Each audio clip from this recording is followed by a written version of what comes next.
All right, here we are, week 50 in our Bellevue Growcast. That's I keep right. wanting to say podcast, but it's called a Growcast. That's right, That's yeah. right, but it's because we're supposed to grow during the pod. The pod is now growing, Yep, right? that's right. Yeah. And, before we even get started, I just want to make sure you know what website do DJs mostly go to? What website do DJs mostly go to? I'm not sure what. Wikipedia. Anyway, you would have to tune back to MJ's previous to maybe Special connect guest the appearance. dots. Yeah. But anyway, so I'm Chuck. You're MJ, Yes, and sir. we are here. I believe this is our second one that we've done together. that's right. So maybe we're getting used to this. Maybe a little. Yeah, yeah. I mean, I kind of like you, so it'll be good. But It'll work anyway, out. we are, like you say, week 50. Yeah. I mean, that's a nice little round number. I mean, Yeah. we're almost to the end. It's going to come up here pretty quick. In December already. You got your Christmas stuff going? Yeah, absolutely. Yeah. Presents are flying and trees are up. And Yeah. I mean, I've been listening to Christmas music since November 1. So, I love Christmas all the time. Yeah, So. I like almost all Christmas music except the songs that Pentatonics ruins for me. But Cut the podcast. We're out of here. We're not doing it anymore. No, I'm just Okay, kidding. let's get into the highlight, Yeah, man. yeah. All right, you want to? Yeah, absolutely. So the highlight I had was coming from Isaiah 40. I think very familiar verses for this is one of these, refrigerator magnet, sign verses, that people put up. But I want to go back. So Isaiah 40, mainly in 30, 31, but I want to go back a couple of verses, 28 and 29, and add those in too. It starts with saying, "Do you not know, have you not heard? The Lord is an everlasting God, the creator of the whole earth. He never becomes faint or weary. There is no limit to his understanding. He gives strength to the faint and strengthens the powerless."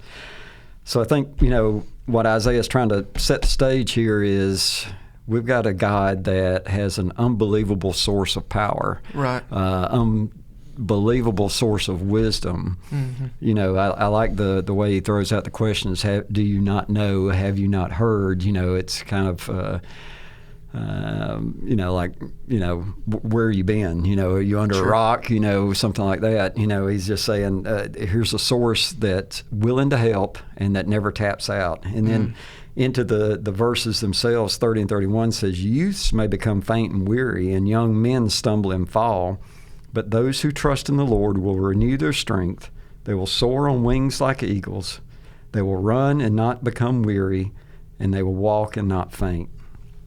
So, I think, where it says the youths and the young men, on our own, it doesn't matter how strong we think we are. Right. We are going to get tired. Yep. We're going to get tired. We're going to become, this isn't physical. This is spiritual, right? We're going to get tired of stuff. We're going to get tired of ministry. We're going to get tired of reading our Bible, doing the spiritual disciplines. We're going to get tired of all those things. In our own strength. Doesn't matter how strong you think you are. You're going to become weary.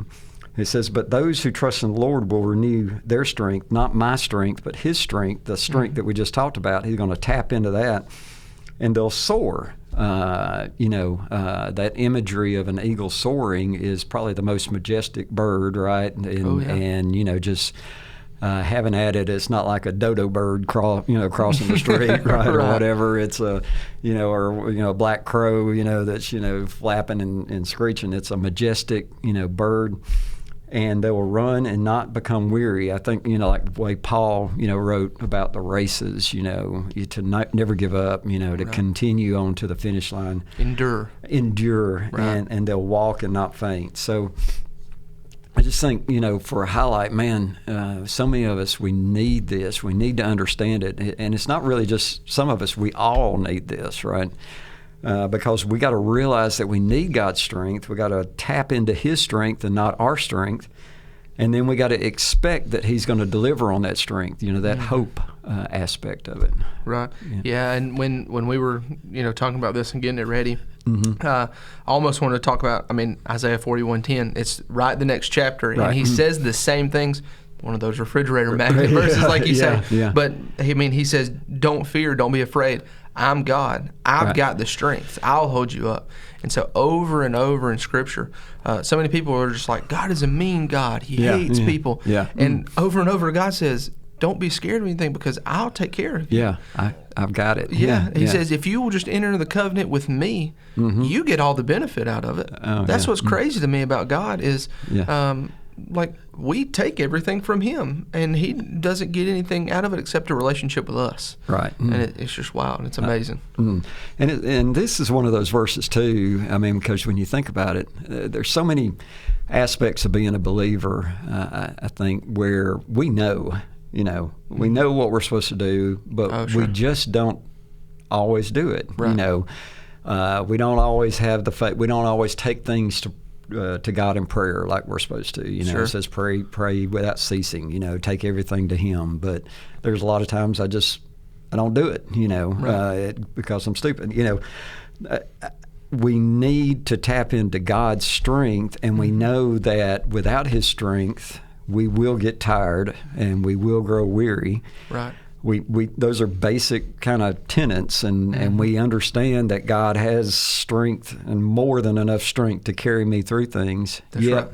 I fail to do it sometime, and it makes you wonder what is it in us that causes us to do dumb stuff, Yeah. Well, I mean, I think it could kind of go back to, it says here, at the end of verse 28, there's no limit to his understanding. Right.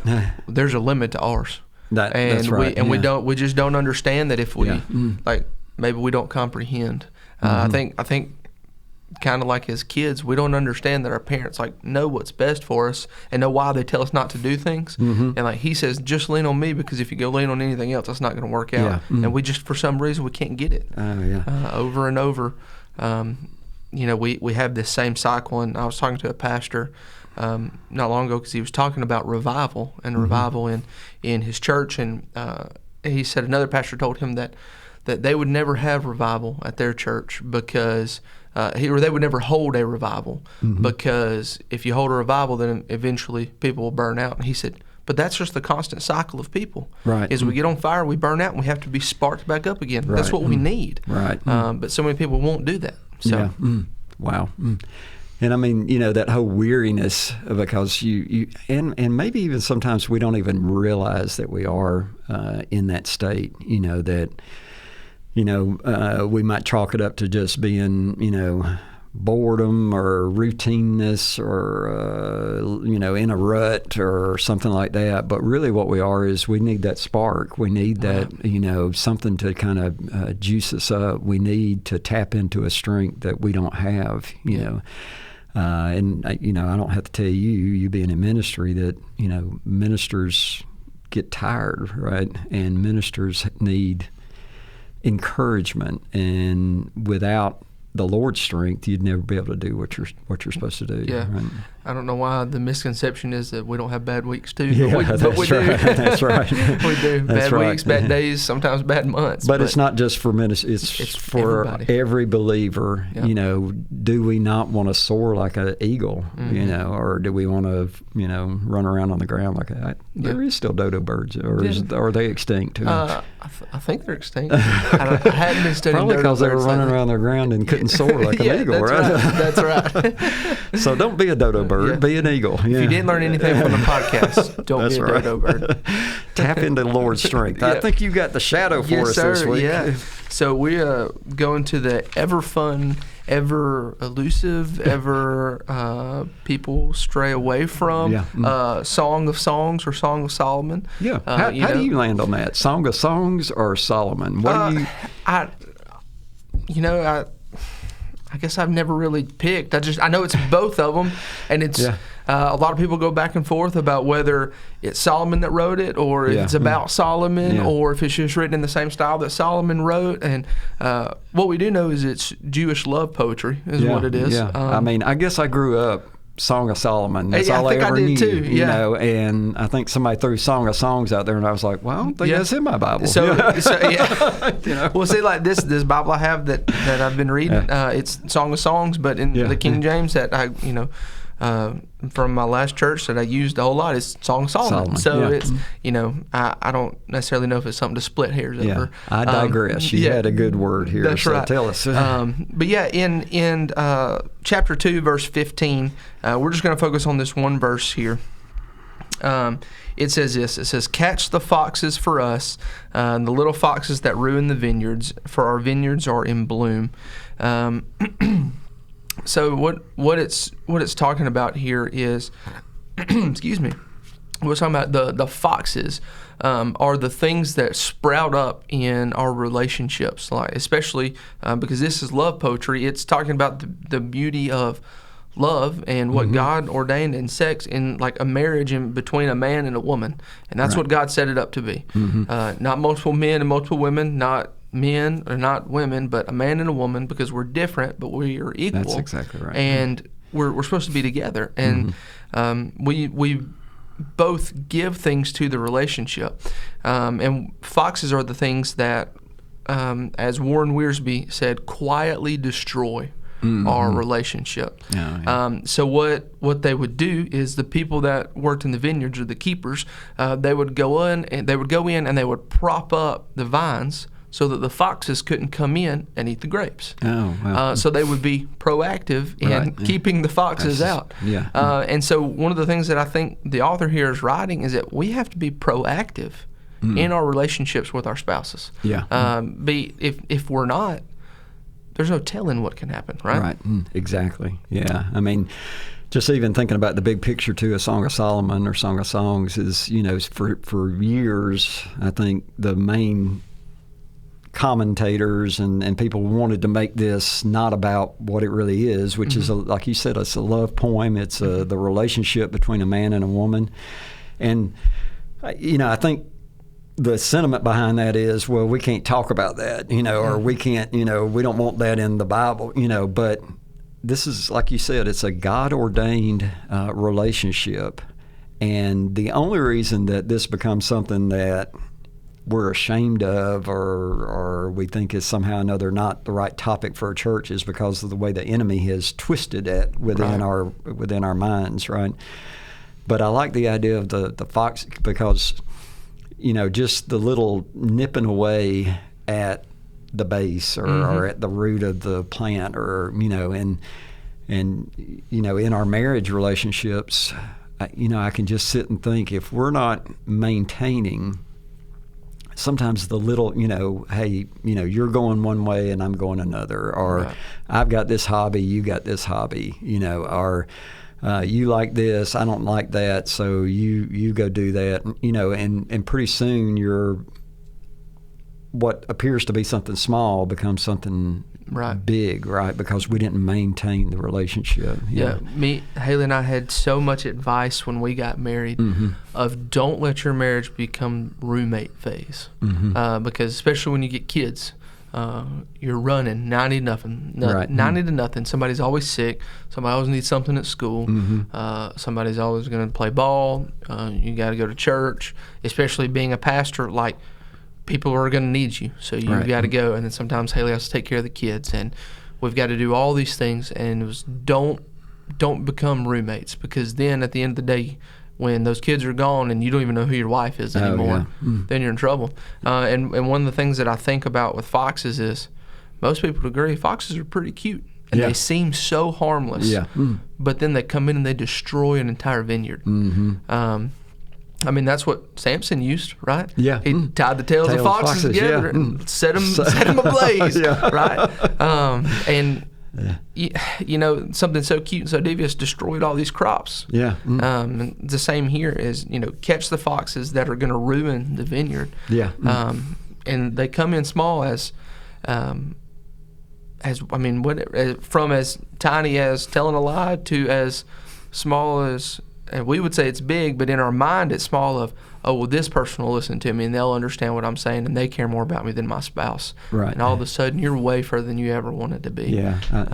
It's neat the way the writer, actually uses little, instead of just saying the foxes, it's the little foxes. It is the little, the details in our relationships, and I mean, the entire relationship, not just like you say, we're cohabitating, but we also have a sexual relationship with each other. We also have, personal things that we need to be, we need to cherish those times, and we need to hang on to those things, and we need to just, I'm grasping for the word, but we need to, lock onto them and not turn them loose, not take them for granted, have the date night, whatever, and make sure that we, because, the way I always look at it is, besides my relationship to God, that's my next relationship, because that's the one that I've made a covenant agreement with. Yeah.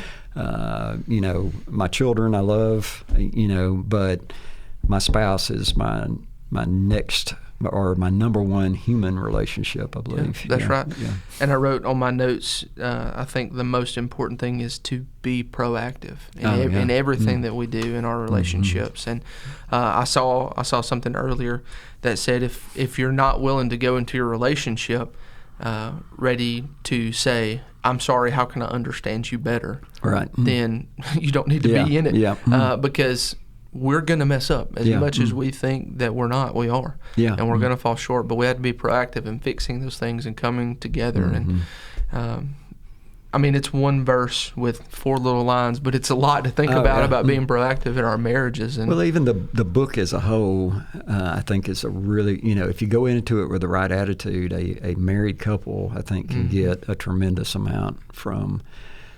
Because that's not a book. This is not a book that we hear a lot of sermons preached on.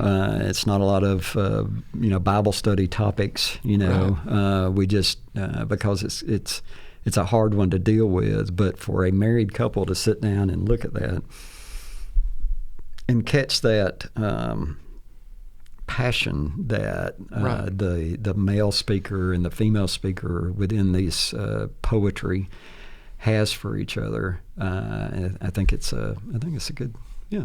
That's why it's in the Bible, I guess, that's right? That's right. That's why I was divinely inspired.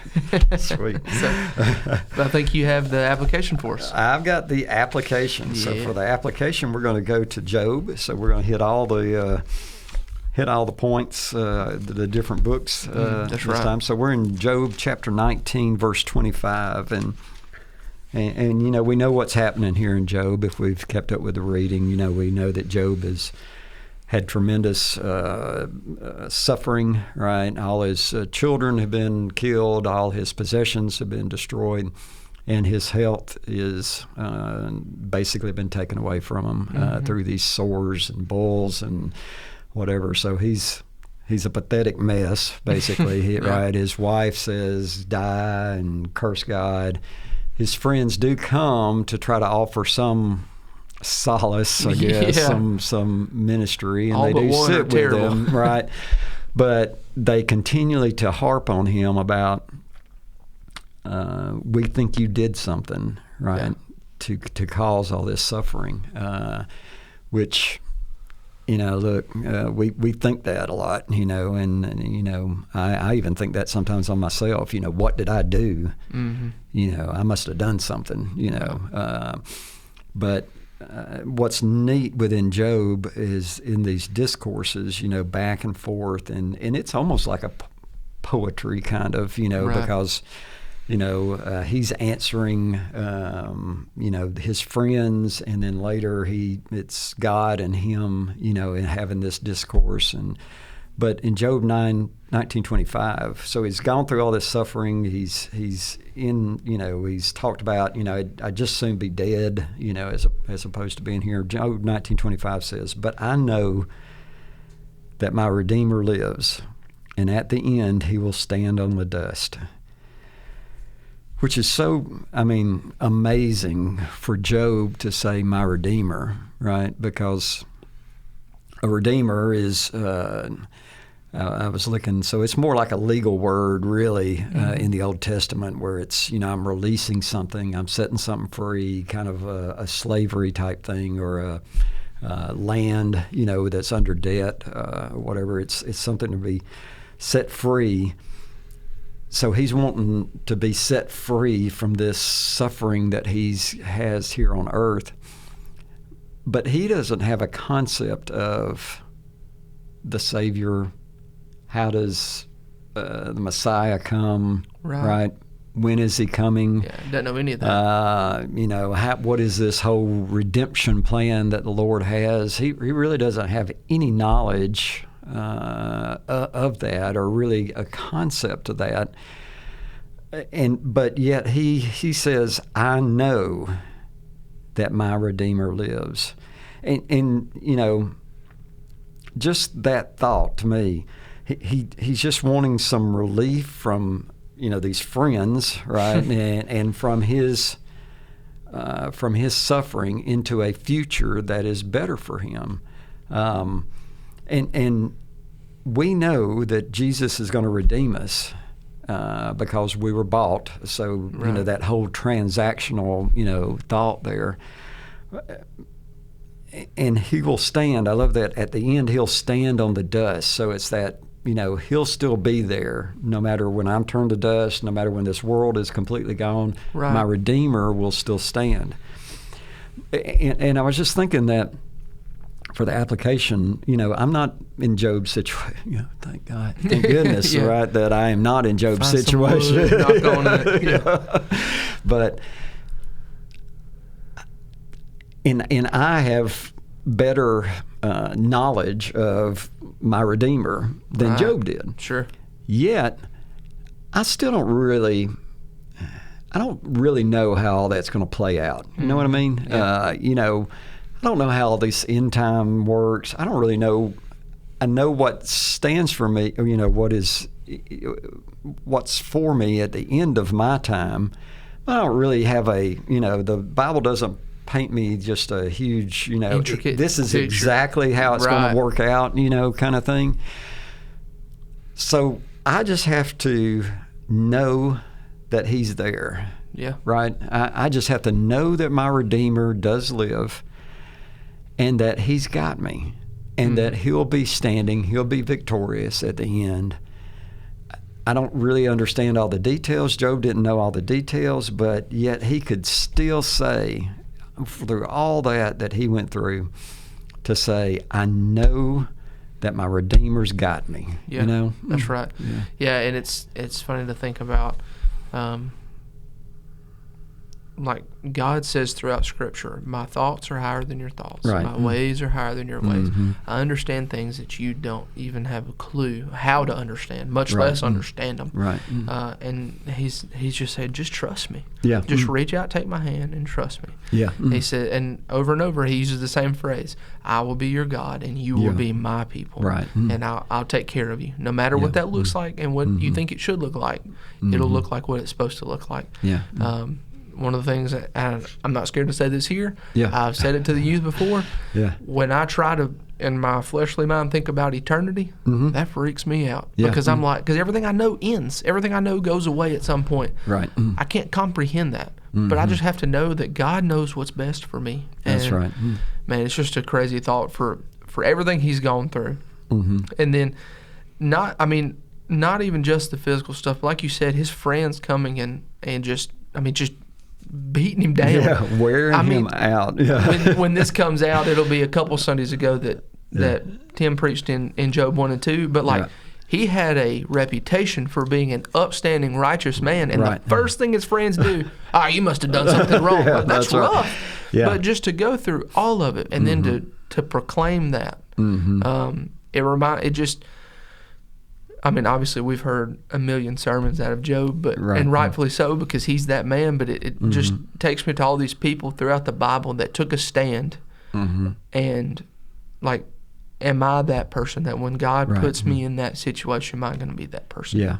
And it's because as I've read again through Job, I just thought, man, Job is just, even though he's not me, every one of us, I believe, can put ourselves in Job's shoes, sandals, at one point in time, because I'm suffering, I'm questioning God, but then I've got to reconcile that back to, where's my faith? What do I hope for, and what do I trust in? And it's not that Job was perfect throughout the book of Job. He questioned the Lord. He thought the Lord was against him. He thought God was punishing him for some unknown reason. He was trying to defend himself against God, right? He had all those emotions that we would have, right? That's what makes the Bible so great too, right? Is that this isn't fake. He's going through the same stuff that we would go through, but he gets to these points, these little nuggets. I think it was the last podcast, me and Jason were talking about I know that one will come, the one that will, it wasn't redeem me, I'm going to forget the word, but anyway, it was basically a precursor of Jesus Christ that, that he knew would come. And so, he's going through all these things, but then all of a sudden he just throws out these little, man, I'm going through tough. I don't know what's happening. Why does God hate me so much? But man, I know that my redemption will come. Yeah. I know He's still got me, even though I'm in the depths of... Yeah, and He never turns. Never turns. Yep. And never, what does it say at the end of chapter 2? He never sinned or, and never cursed God. Yeah, the enemy had told God, if you just take all the stuff away, He's going to curse you. Yeah. Right? He's going to, and He never does it. Yeah. What an amazing thing. And I mean, everything's a precursor and a foreshadowing to Jesus, but Jesus was the ultimate example of this because He came and He knew every emotion, and He knew everything that we had to go through, and He did it beautifully. I mean, way better than we ever could. Yeah. And allowed Himself to, even His godly foreknowledge of the things that would happen while He was here, allowed it to happen so that He could experience it. It's just wonderful. Yeah, I mean, it just blows you away that He can think about something and have that faith in something that has never been explained to him. And I guess that's where I was getting to on the point of I'll never understand eternity. I'll never understand, this leaving this life, going to another life. I'll never, one day I guess I'll know it, but I won't. It won't be the same, question that I have. It may not matter that much. Right. Then. I mean, and that's kind of what most people say. I think when they're talking, maybe they don't necessarily fear death, but they fear the unknown of exactly what's going to happen. And but it just the thought, I don't have to be afraid because I know the one that's got me. I'm never going to understand exactly all that process and, why did Jesus have to come? Why did Adam and Eve sin? But I just know the righteous live by faith. I just know without a shadow of a doubt that He's there and He's got me. That's right. Man, that's good. Wow. That's really good. That is good. So week 50 in the books. 50. That's right. So Google. In the book. Yeah, in the book. Yeah. I know you'll want to go and Google wiki. Yeah, I'll absolutely go look it up, see what all the DJs been looking at. But week 50, got 2 more weeks, man. 2 more weeks. 2 more weeks in this year. So that's right. See you guys next week. See ya.